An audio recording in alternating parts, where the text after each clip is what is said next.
What is going on, everybody? It is Luke Bella with the Sideline Scoop, and in today's video, I'm going to be breaking down this Packers-Texans game. Packers pull off the victory 35-20, and coming into this game, there were so many different injuries on this Packers team that honestly, I was a little worried. I thought we'd figure it out. But, still, to have some of your best guys be down, coming into the game, not what you want to see. Aaron Jones was out. Kevin King was out. Safety Savage was out. And left tackle David Bakhtiari was out. So coming to the game, tons of injuries, but the Packers were able to pull it off nonetheless. And the Packers got off to a fast start.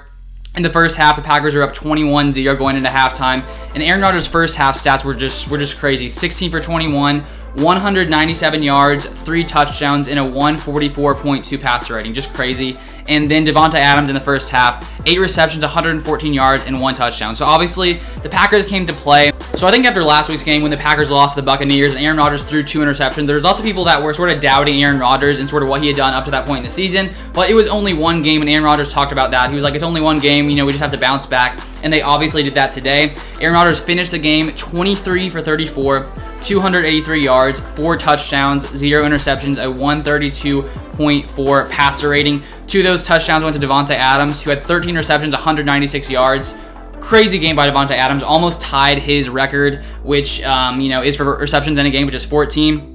And then Jay Sternberger and Malik had their first regular season touchdown, so Aaron Rodgers spread the ball around. So with Aaron Jones being out, I really expected Jamal Williams to have a great game, so I picked him up in fantasy, put him in my team, and it paid off today. He had 19 carries, 77 yards, 1 rushing touchdown, and then 4 receptions and 37 yards. And honestly, this Packers backfield, the fact that we have Aaron Jones and Jamal Williams, honestly, Jamal Williams could be a starting back on probably any other team. So it's really a luxury for the Packers to have Jamal Williams. So even if Aaron Jones goes down or, is having some trouble, Jamal Williams can come in, and he did that today. And one other area where I was sort of curious how we would hold up, considering David Bakhtiari was out at left tackle, was our offensive line. So here are the guys who ended up starting on that offensive line. We got Billy Turner came in at left tackle.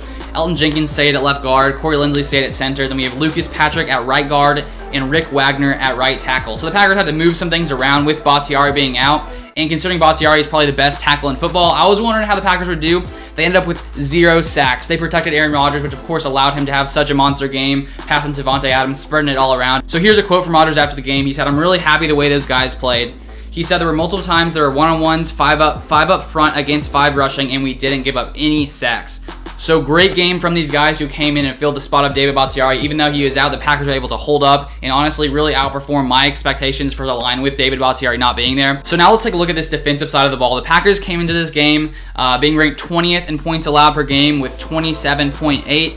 And in the first half, the Packers defense dominated. They allowed 0 points to this very, very high-powered Houston Texans offense led by Deshaun Watson. And in the second half, it was 28-7 at one point. The Texans moved the ball all the way down to the 8-yard line. The Packers were able to stop them in the red zone on that attempt. They kicked a field goal. And then right after that, the Texans came down the field again, but we stopped them once again at the 8-yard line in the red zone. Even though, we did allow 20 points, which, is still pretty good.